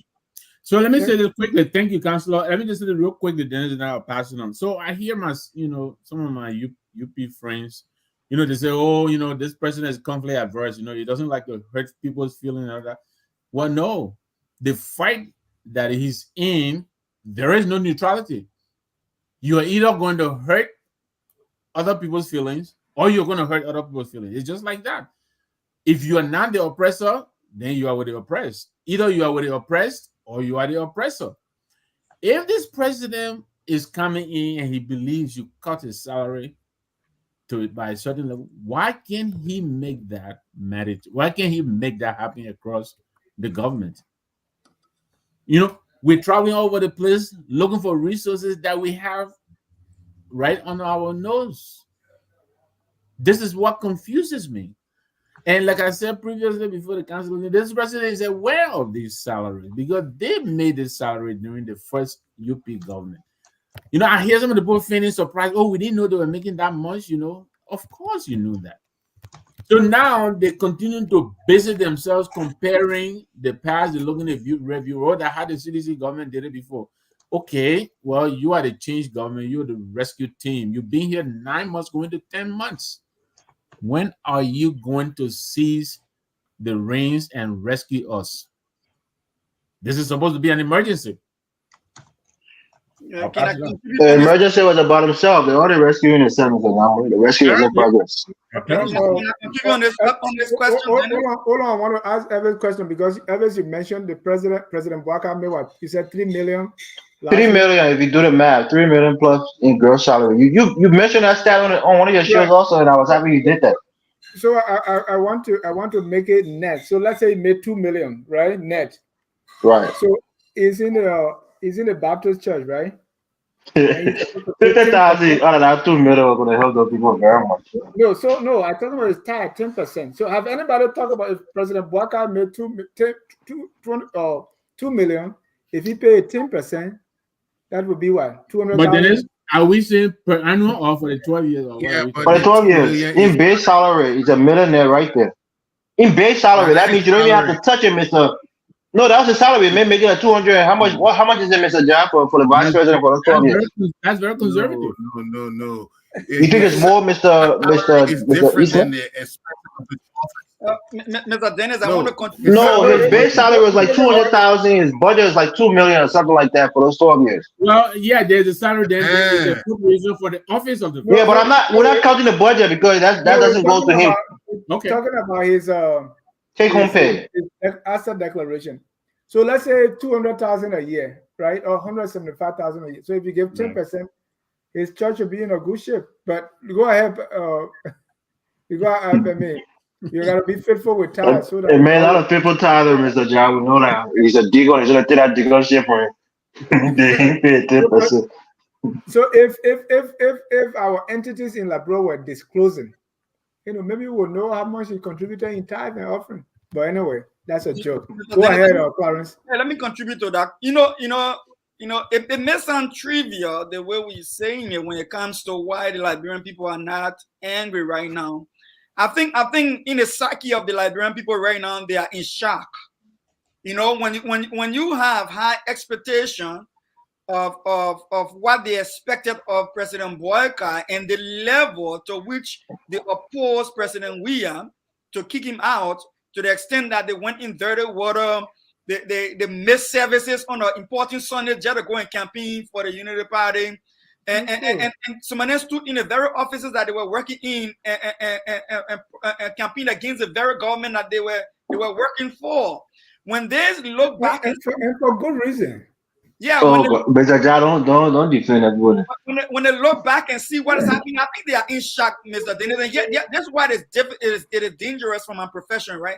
There's the danger here. You see, when people like those wake up, when people like those wake up, when they internalize what is going on and they crystallize the mentality that, listen, this guy is not what we thought he was. There's nothing Unity Party can do to convince them further for the next 3-4 years going to 2029. The Unity Party would have lost 2029 regardless who they're carrying for president in 2029 because the Liberian people will not listen any longer. So I think President Boakai has the opportunity to course correct at this time. President Mr. Molu will say the people have not crystallized the shock in the system right now. He has to correct at this moment. But I said this, Dennis, it is sad for someone who is coming on the basis of integrity, someone who is coming on the basis of genuine change for the Liberian people to say everything that was done under President Weah was a complete mess. They put it that way. I don't believe in that analysis, but it says a complete mess. And for them to not be honest to the Liberian people, Mr. Eastman, at least Apache Honda, who posted on his page and said that lawmakers are making 15,000. It was demonizing for that time to walk in an office, even illegally asking the person who was in power, asking them illegally to take that position and seeing the illegal funding that you yourself condemn and adapt it and take it and own it. It's witchcraft. Dr. Pearson, Plomo Livingston say you envious of President Boakai because he's making a lot of money. I think the honesty, the integrity is being crucified in broad daylight. And let's even Water and Silver. More Ali admitted in confirmation hearing that the salary for Water and Silver general manager was about $6,000 and more if he put the benefits over $6,000. Did he correct that or did he assume that? We've not even heard anything about. More Ali now is quiet about what is happening in there. What are we talking here, man? We need a complete payroll audit of all the SOEs and autonomous. Mr. John, can you put that picture of Patrick Honda being a hypocrite? It's so sad. Speaking against high salaries, but now he himself is receiving that exact salary. We are the man. can't get tired. We are the masses, we can't get tired. We are the masses, we can't get tired. We are the masses, we can't get tired. We are the masses, we can't get tired. Why you play Joey? Joey and I power you. You put Boga on there. That should have been warming up. That shit Boga warming up. I wonder if anybody heard it. The guy say Fioko. You know what they call Fioko? So are you surprised why they were put out, because it looked like they were not even aware why they were there? Well, that show Boga warming up to Boga second warm up. Yeah, I want to see that picture. I want to see the picture with Eugene Namwe and Samuel. Mr. Namwe, where Dennis, is that your way of watering down the severity of Patrick Hunter? Right, Mr. John Milford. No, you were saying as if it was criminal to boot them out. So I wanted to say the dishonesty, Dennis, the dishonesty, hypocrisy. Power. These people came to power. They were inherited. The country have come from war. Ellen tried to stabilize it, and these guys were inheriting. They appeared that they don't know what they were there for. They took it for a joke, and so all the politics work against them, right? And that's why they were kicked out. So are we justifying that what the guys are doing? No, I want you to acknowledge that they were kicked out because they did nothing. If we can acknowledge that, it's a fair game to see that. I agree with you when you say people are in shock because they were expecting the current government to do better, owing to the 40-year experience that was sold. But that does not negate the fact that President Weah and his boys, they didn't know what they were there for. They thought President Weah got his comeuppance. We agree. He got his comeuppance. We agree. But now let's talk about the present government. No. They're underperforming massively. We're talking about Weah. We're not going back or moving forward. Like Kamala Harris said, we're moving forward. Evans, one second, Mr. Dennis, listen to this for a second, right? I'll take 5 seconds. Listen to this. Let me say this. This government has not proved the ineptitude of real government yet. No, you don't have to do anything. You don't have to do anything to prove that. Until they can prove the ineptitude of real government by their performance. No, what kind of proving when other report coming on every day showing the skill of the corruption? Yeah, sometimes when people say there's no evidence, what kind of evidence you want to take picture of them stealing the government money or what? Because haven't you seen the other report coming up? Don't you see it? So answer the question first. Haven't you seen the other report coming up showing the skill of the corruption under Weah? No, don't forget the 4 guys who they say were corrupt. Haven't you seen the skill of the corruption under the Weah government? You haven't read it. It's alleged. Those 4 guys who they say were corrupt was exonerated. Haven't you seen the allegations? I won't answer until you can stop talking. Okay, I stop. So the thing is that there are people in Liberia who have been accused of corruption, and the court exonerated them. That's what I just said. Let's stop it there. Let me announce the caller. Not there. But until we can establish on facts that people got convicted on those reports, we cannot. Look at Justice Scott. Just walk free. Dr. Pierce, we gotta go to the lines. Right. We can have any honest conversation if we try to deny that these people were carrying on massive corruption. That is dishonest to the Liberian people. Let's convict them in a court of law, then we can say that for a fact. It is the court of public opinion that returns you back to the nation, though. I think they've lost in that court, the CDC government. If you want to join us, the number is on the screen, 605-313-6004. The code is 791-403#. We already have callers on the line, but William, you say something before we go to the callers. I can see it on the tip of your tongue, and I'm seeing this from my 35 years of experience as a math teacher. Yeah, so go ahead. I think, like you said, it's always been a change of the old guard, right? It's a banana republic where the ruling party continues to benefit. The incoming ruling party will continue to benefit. And Liberians are not angry enough to come to the realization that the folks that you are electing continue to do the same thing. It doesn't. Mr. Jai, you got to mute. It does not matter if this individual or this party, if they've been in government for X number of years, it does not mean that they have anything new to add to where Liberia needs to head. President Boakai came in front of Liberians after 40 plus years as a politician, an expert politician, in fooling people to believe his stories, the narrative. And they overlooked all of those capable individuals who had new ideology to bring to the overall forward march of what Liberia will look like.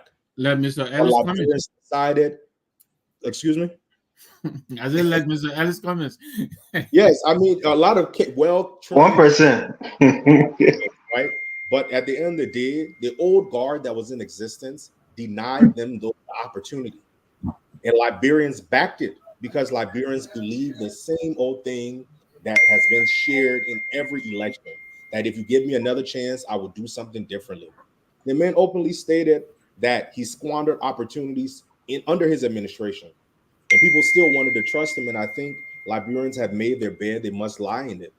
These 6 years are not going to be anything spectacular, but we just have to buckle up for the rough ride, the rough terrains that we've already experienced in less than a year. Somebody got to mute their phone. So we'll see what's going to happen after these 6 years are over, but I don't see anything different changing anytime soon. Thank you. We'll take a short break. When we come back, we're going to hear from our callers. Our country, sweet Mandela, our country, that God gave us this country. Tell Liberia, that God gave us this country. We are calling on everyone here to come and pray for this country, Liberia, God gave us this country. Indeed, Liberia, we are one people. Let's bring in our callers now, starting with Mr. Steve Coe. Steve, you calling from Canada or where? Oh no, Philadelphia. Steve, go ahead. Hello, Steve. Steve, not ready. I'm calling from Philadelphia, Pennsylvania. Go ahead, Steve. And thank you so much for allowing me a brilliant panelist here tonight. I'm watching you guys. But I want you, or your panelists, to, because you're trying to identify a solution to most of the problems in Liberia from previous government up to this time. So what the possibility of a government being elected by the people, by their supporter, and then leaving their supporter and giving job to professional? Because professional can be supporter too. So you are saying that the supporters that they give job to, they are professional or they are not professional? Because what we say, we need professional people. Is it that they're not vetting the professional people in their party, or you want them to get professional outside of their party that voted in? Personally, it shouldn't matter where they get them from, but they should be professional, vetted, and that can do the job. We don't want square pegs in round holes. This is the challenge. I think this is the challenge in Liberia or in the country, because people that are supporting them, they already want to let them continue to support them. So if you say they supported them and then they say, well, we're going to look outside for professionals leaving them out, I think that is the challenge. And Steve, let me tell you, and I think I heard it from one politician, is if we do the right thing, there are jobs for everybody. We won't even have people to occupy all the jobs if we put the country first. That's the first thing I want to tell you. There will be so many jobs that will go outside to go find people to work. If we stop the stealing, if we get qualified people in places, but if we want to get square pegs in round holes because they are our supporters, then we'll keep making the pot, like Mr. Cummings says, small. The pot can be big enough for all of us to eat for belly full. Go ahead. If we don't do what is right, then we'll always keep, like we say, we're mission with it, because you want to get people just because they supported you. As the UP chairman said, swim in the poo-poo water. That should not be the criteria. Steve, go ahead and complete your thought.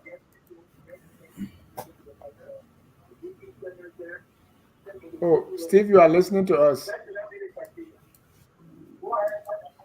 Okay, Flomo Livingstone, you're live. Yeah, thank you, Mr. John. Great show. I mean, I gotta give the attorney Freeman credit. Although he criticized the Unity Party government, but at least he criticized the CDC government. I like that. I like the consistency. When you do that, I don't have no problem. Anyone who come on the show and criticize the previous administration for wrongdoing and criticize this administration, I listen to you. I respect that. But I don't like the hypocrisy from tradition. Oh man, we do that here every day, man. Livingstone. What? We do that here every day. Go ahead. Oh, yeah. What I'm saying is, tradition have no moral to criticize the administration because they had the same awful behavior. That's why the people removed them. The thing he said yes. So you don't have the moral to kind of say, "Oh, the Unity Party doing this." He was there, like the attorney said. I mean, see the audit report, and he said that the person saying the audit report does not show anything. Man, come on, man. That be patriotic when it comes to the Republic of Liberia. All right. So, Mr. John, I had no problem with the salary that people are taking. Here's my reason why. We have to change the law. If the law is not changed, you cannot blame the people. You are saying America. But Flomo, the same people make the laws. That's why they make the laws to benefit them. That's what we're talking. Yeah. And Boakai is responsible for changing the law. Boakai is the first person who is responsible for changing the law. That's my point. When I call here or any other channel, I always recommend, look, we need to have a complete referendum to change our constitution and put in some mandate. That, for example, if we can say Article 10, the House of Representatives should make 2,000, the Senators should make this amount. Let us put it into the Constitution. That way we all know it's there.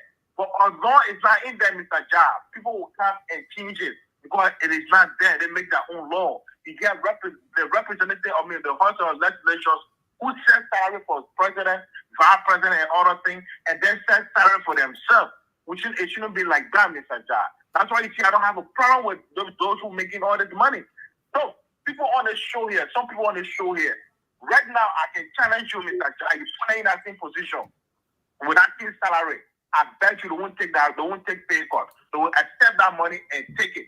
Mm-hmm. That's a hypocrisy. That's what I don't like. Like they act like they are so perfect. That when you put it in that position right now, they will take that same amount of money that they are crying for today. That is too much. Thank you. So we have to have a referendum to put it into the Constitution that this minister should make this amount. That way we won't be here crying for the asset declaration or whatsoever. One is in there. But please, Albert Morris, man, you are tradition. You have no moral ground, no moral to criticize the Unity Party government. Let other people criticize the Unity Party government. I will listen. But not thank you. Ever was not sedition until the Boakai government.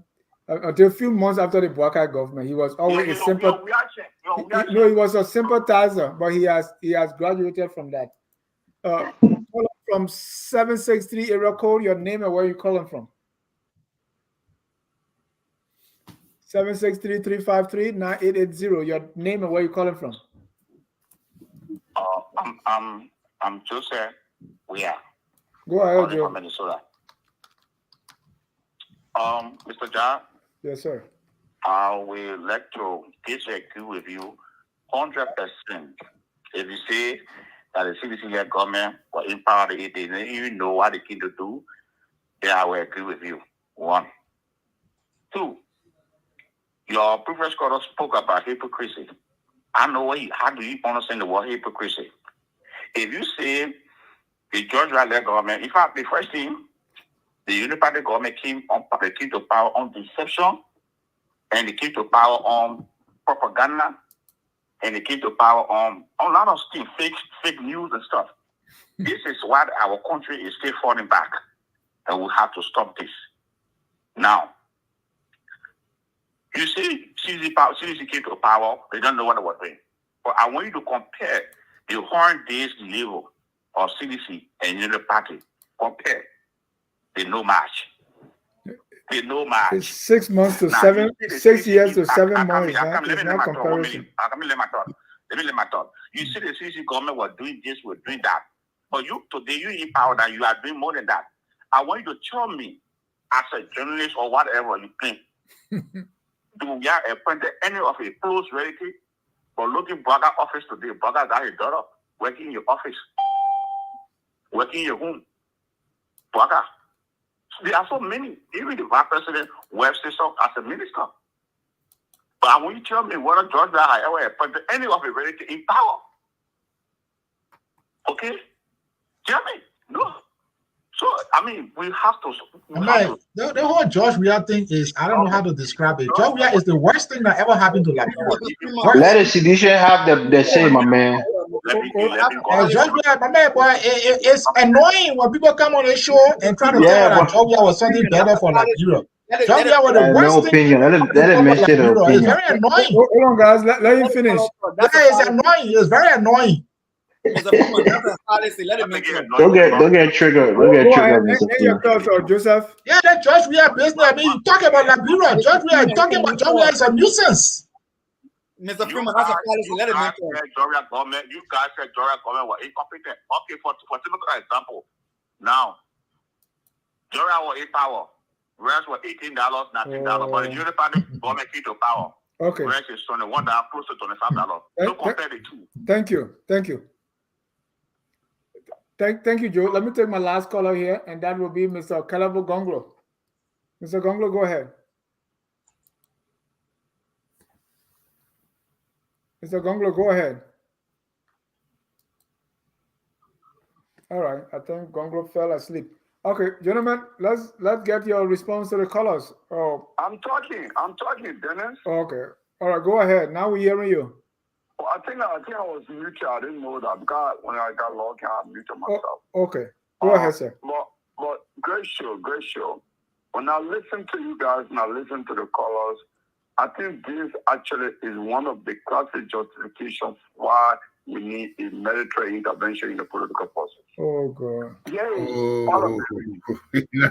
What is happening under the United Party government? Under the CDC government, at the LTA, do you know how much commission was making? They were making $21,000 per month. That's inclusive of that benefit. Under we are calling down to 15,000. That is the same amount that Boakai continued today. So there was no change. So Boakai is actually capping from the model. You know, so these two parties, they only complement each other. They are the corrupt, they are the worst thing that ever happened to Liberia, United Party and CDC. So this is why, since because we are in a very impoverished country and politicians have invested in literacy and they are reaping the benefits of their investment because that's what investors do. They do reap the benefits of their investment. The population is illiterate, and even when people steal money from the coffer, they go to them and say, oh, the person is doing good for us. But it is their own money that was just given to them. Like legislators allocate millions of dollars to themselves, and they go there and do breaches, and they say, oh, this man build breaches for us. So why he build school for? But he built it from, he wouldn't using government money. He did not bring outside, or he did not raise money from outside the country to do it. So this whole thing, we are in a long haul, and I keep saying I'm going to end on this. I've said many times, military government. Nigeria actually bought her ticket to Haiti, and we don't change course. We are glad. This is how Haiti became what it is today. When the country became balkanized, became thieves, and then they claimed territory, and they created their own militia. All the political parties in Liberia are militant wing. And the powerful, those who steal most, there's a complete competition among teams. And this is what the country is headed, Ja, and the rest of the panelists. I can tell you, you guys, you know, when Nkrumah was talking about African unity, people thought It was just impossible. Today, people believe now that they would have listened to Nkrumah then. I am telling you guys where we are. We either take a radical route now to radically reform the state and the system. Otherwise, we are headed to Haiti, and you are not controlled. Mr. Gonglo, I want to ask you one favor. When the military government take over, you got to live in abroad, through the duration of the military takeover. I ask. Okay, let's start with you, Evans. Thank you, gentlemen, for the time. Evans, let's get your closing. Let's go 1 minute each around the horn for your closing comments. Okay, thank you, Mr. Ja. Look, I'm in the United States, so some of the ills of the society in Liberia doesn't, directly affect me. So for us, it's political, analysts who come here, we talk all the time. But there are real people on the ground who are feeling these things that mismanagement of the country resources. So I feel for them. So these things for me, I don't take it personal. CDC was in power, I didn't benefit one bit. Unity Party is in power, I'm not benefiting one bit. Anybody who's suffering is the Liberian people, not us in the United States, for the most part. So to Former Livingston, who said that we're envious or we have envy of President Boyka, I have no envy. Quite frankly, I don't pay taxes in Liberia. I don't every time I look at my paycheck, none of the taxes from my pay go to the Republic of Liberia. So I don't think I have much, invested in the country as a taxpayer to really be crying and be as angry as the people who are on the ground, who are suffering on a day-to-day. But like I said before, when I used to say this thing, people used to say, oh, you're being too, harsh on the president, show respect at an elder. I'll use this analogy. Joseph Boyka is like a mafia boss, and the likes of Jay Kabakoli are his conciliaries, people who would do his bidding, and they would do all the dirty work and come back and bring all the loot to him and then give it to him, and he would get in a little piece of the pie. That's what we see going on. When he first took over, who he sent to the most profitable, agency of our country, he sent his nephew there. That's how Ellen Johnson said he put her son there. He do the same thing from the Ellen playbook. He does the same thing from the Tubber playbook. Everything he saw other leaders doing, he's trying to emulate it. He has no new ideas of his own on how to govern. He's not going to transform anything. A man who was 80 years old is not bringing any fresh ideas. He's not going to bring something that the young people haven't seen before. He's doing the same thing. So for me, I think this is what the Liberian people asked for. And like one of the callers said, we're so gullible. We can be deceived and we can be swayed so easily by a little propaganda. And that's what these guys did. They tell you that Boyka being poor is a good thing because that means he didn't steal from government. But they neglect to tell you that a man who squandered his own finances is going to squander the nation's finance. We didn't think deeper than that. So this is what we got. This is what they have to live with for the next 6 years. Hopefully they get it right for the sake of the Liberian people. If not, we'll be here to criticize them. Thank you for having me on. Thank you. Mr. Gibson. Yes, thank you, Mr. Ja. Always a pleasure to be a part of the discussion tonight. Was another thrilling night of various input about where Liberia needs to head, and hearing from the callers was also very colorful as well. I think from what I've always said, I think when we had one of the discussions a while ago about Liberia being a place that's run on sycophancy, I think this is a clear depiction of what it is. Liberians are so driven to support the worst things that have happened to them because it's their person that they quote unquote support that's doing it. So they would justify the wrongdoings rather than calling it out. When the CDC was in power, a lot of these very individuals who are holding these political positions in the Boyka administration were talking about nepotism being practiced. They were talking about state enterprises not really doing the true work that they need to do of bringing investments into the country. They were talking about roads not being built, about infrastructure development not taking place. All of these things, they were talking about corruption and all of the things that have been in existence for many years. They've talked about it so much. They said when UP takes over, we'll do things differently. But we saw all of that flatline without even getting to 1 year of this administration. It's been marred by so much antics that have been publicized in the newspapers to show that these individuals were just literally lying to their faces. And Liberian people are still not realizing it. The UP partisans and all of the folks that banded together to make this rescue administration possible are still not realizing that Liberia is not where it needs to be, and it's not going to take place by being blind loyalists. People who care about this nation must stand up to the powers that be and speak truth to power. It starts with you having conversations in your community, taking it to the legislature, having these conversations and pushing these leaders in the right direction to do what they've been called upon to do. But it has to start somewhere, and we can't wait for someone or some other time to save Liberia. Every Liberian is invested. It's not just us having these dialogues here, but it doesn't need to stop here. It needs to continue. And it needs to be real change that's forced out of these lawmakers that are getting paid the big dollars to go to work every day. So always glad to be a part of it. Looking forward to the next discussion, and thank you so much. Yeah, thank you. Dr. Pearson.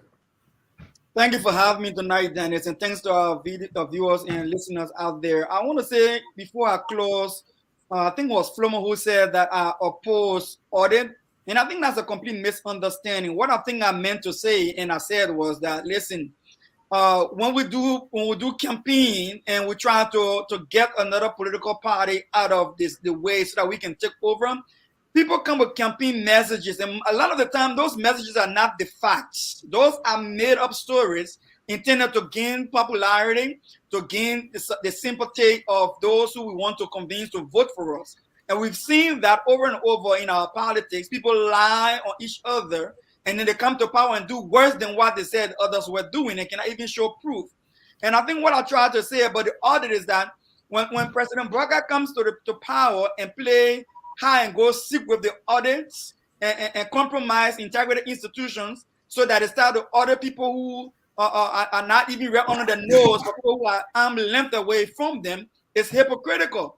Audit reports are not facts. Audit reports are findings, and they can be challenged in a court of law. And then people are alleged they corrupt until they can be proven guilty. We want to encourage the government to take these cases to court in an efficient way and have people prosecuted.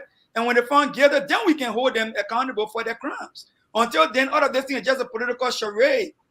All right. And I want to say, Mr. Dennis, on those different visits abroad, I think that we should think differently. I encourage the government to encourage business owners in our country, entrepreneurs in our country, people who are already involved in certain sectors in the country. Take them along on this business trip. All right. While you do your politicking, they can do the business negotiation. We don't want another colonialization of our resources.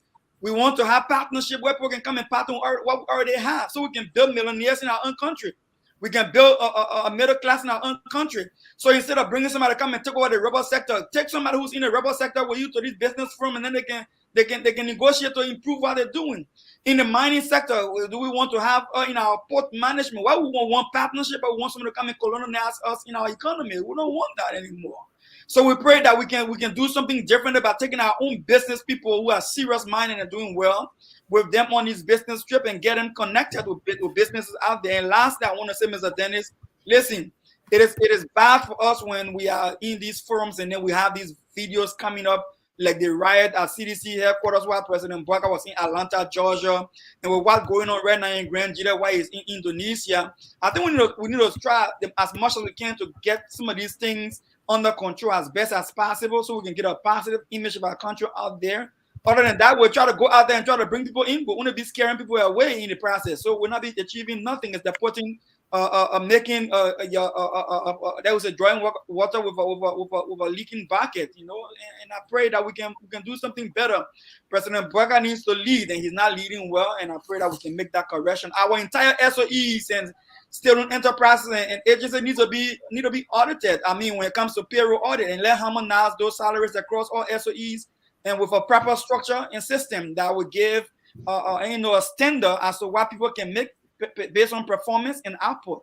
And I think that's another way to cut off some of those leakages we have in our budget, so that we can have our budget going to $1 billion if we can get to that. Thank you. Thank you. You say audits are not facts? Are they lies? Or you mean audits are not convictions? I think he meant conviction because all they are facts. Right. So I want you to correct that. Anyway, then I can correct that. Audits are observations. They are not facts.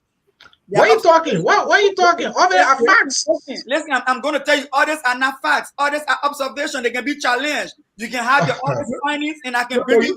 It's not true because at the end of the audit, the auditee is given a time to respond, and that response is included in the audit. So they are facts. Audits are not facts. Some audits can be embellished to try to, convict somebody. So you mean audits are lies? The opposite of facts. No. Audits are, use the professional terms. Audits are opinions. They have the opinion that this is the case. They're not legally established facts. The court will decide if they're facts or not. The opinion is just a jargon used by the auditors, but the observation in there are facts because the statement is presented to the management to respond. The management will respond, and the management response will be inclusive in the audit. So they are facts. We just have a fact. We just have a case in point with the CBL.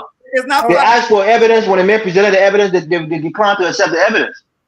It's opinion. You know that, Attorney Freeman. So, Attorney Freeman, you're closing. Okay. In one of my articles, I mentioned that when it comes to investment coming towards Africa, Liberia was ranked between 2017 to 2022. Averagely, Liberia was ranked number 39 in Africa. And it hasn't got much to do with the population because Gabon, that has half the population of Liberia, was ranked number 11. So just going around, trying to ask people to come to your country, those people out there are in it for business. They are looking for a way to make profit. They are not coming to your country if they can't guarantee your profit. If you don't have a market, you don't have a middle class to purchase, they are not going to come. So I think we're putting the cart before the house when we are not making ourselves investor friendly, but we are going out seeking investors to come to Liberia. Before investors come to Liberia, you yourself have to be investment friendly. You have to be able to attract investment. You have to be able to protect investment. And unless you can get that done, you're not going to get anywhere. Look at Indonesia. Indonesia and Liberia, in terms of economic output, GDP, they were around the same area between 1965 to 1975. But Indonesia has gone far, far over and beyond where we are. And the reason is clear. We kind of have civil war. We have back-to-back mismanagement, corruption, and all of that. And until we can resolve some of those issues, I think it's just a waste of time. We might do it, yes. We might get one or two companies, but the kind of investment that uplifts our nation, we're not going to get that. So I just want to end on that. And the other thing I want to tell some of the people who come on this show, there are partisan shows. So there you go to those shows where you have UP people or they have CDC people go on those shows. So what you say, we're not welcome on this show? No, I'm not talking about you, but some of the audience, they have partisan show. You go there. When we come here to give our constructive analysis, it is our constitutional right to do it. And we give our opinion. We're not here to please CDC, UP, or any other P.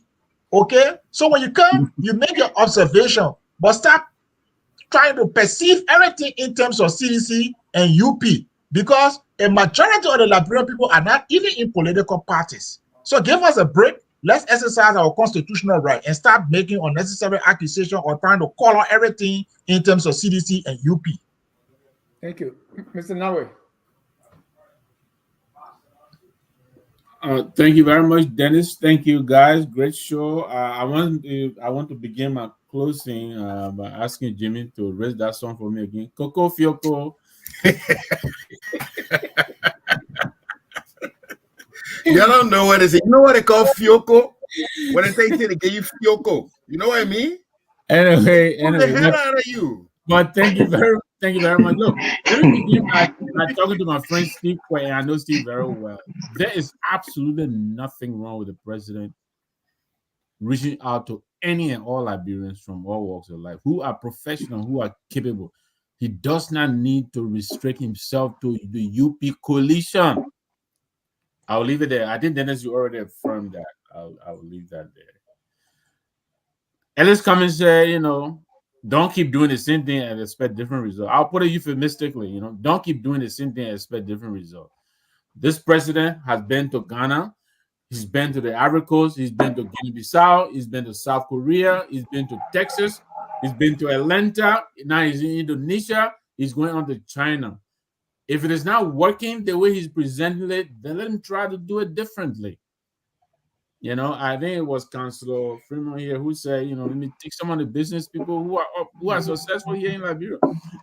When the president of U.S. is traveling, sometimes he takes the president of Ford with him or GM. They go and talk to the other business people and tell them what it looks like, what it feels like to do business and succeed here. Maybe he needs to also do that. But hopefully this time around, he will turn the switch on and, something will come of this meeting. But there's been too many meetings and we're not seeing any result. And it's almost 10 months going in. They came because we had an emergency. They came to rescue us. They need to hurry up already. Yeah. I totally disagree with Dr. Pearson. Audit is based on facts, numbers. I'm a student of science. When we talk facts, we mean numbers. Testable. You base your decision on numbers. When audits are done, they review the numbers. They follow the numbers. How did you spend this? How did you arrive at this? So I believe that way, I think audits are based on facts. Yes, the facts can be misinterpreted and therefore they can be challenged. But I don't think that one makes audits, he said it is a suggestion, I believe, something like that. I entirely disagree with that. It's called an opinion. As he says, an opinion. If you have a hospital, wait until the state comes there to audit and you say that opinion. Yeah, the only thing that I see our people are doing with the audit report, and some of their own people have said that, they seem to be using the audit to negotiate with people. So the question is, what do they do with the audit reports when the reports come in? They seem to be using the reports selectively. My understanding is when the audit report is done, there should be consequences. If there's restitution, it should be happening. It shouldn't be to use it to force to oust people out of their position. In some instances, that's what it looks like. I hope that's not the intent. But thank you very much. We wish the president delegation well. We hope they come back this time with something more meaningful. Thank you. Thank you, Jimmy. Thank you. It's been an interesting show. And I don't want to re-echo many of the things my fellow panelists have said yet, but I just want to conclude that it's beginning to appear that our beloved country, Liberia, is broken. It's broken in such a way that to repair it is more than challenging. Because to repair something like Liberia, the people have to be willing. And I don't see that willingness. I see people more drawn to what they like a football team. They cheer CDC, they cheer UP as if they cheer their favorite football team. And our approach to governance, approach to nationalism cannot be based on favoritism. It has to be rooted in some principles and virtues and beliefs. It has to be way deeper than that. And so to fix it without people willing to look internally at what they do and how they should need to correct themselves before they can talk about correcting the nation as a whole, it will not happen. And even the comrade Kalabo, even if a military comes, they could be repeating the same thing. We've seen that, and you and I have both seen that before with the PRC. All they did was execute 13 people and started doing the same thing they claim to have come to stop. So we Liberian people, we have to make up our minds. Even Singapore, before they could turn Singapore around, it required political will, strong political will. We have to make up our minds. See, we're tired of doing this thing like that. And I don't see that in sight yet. Everybody won't get it on. So I think we'll be on it. What is it? We're still on inside. That's how I look at it. You know, the whole thing appears like, you know, you are at a playground and there's a bully there bullying all of you, the kids. And so you go call your big brother. When the big brother comes, instead of facing the bully, he start picking on the other beginning.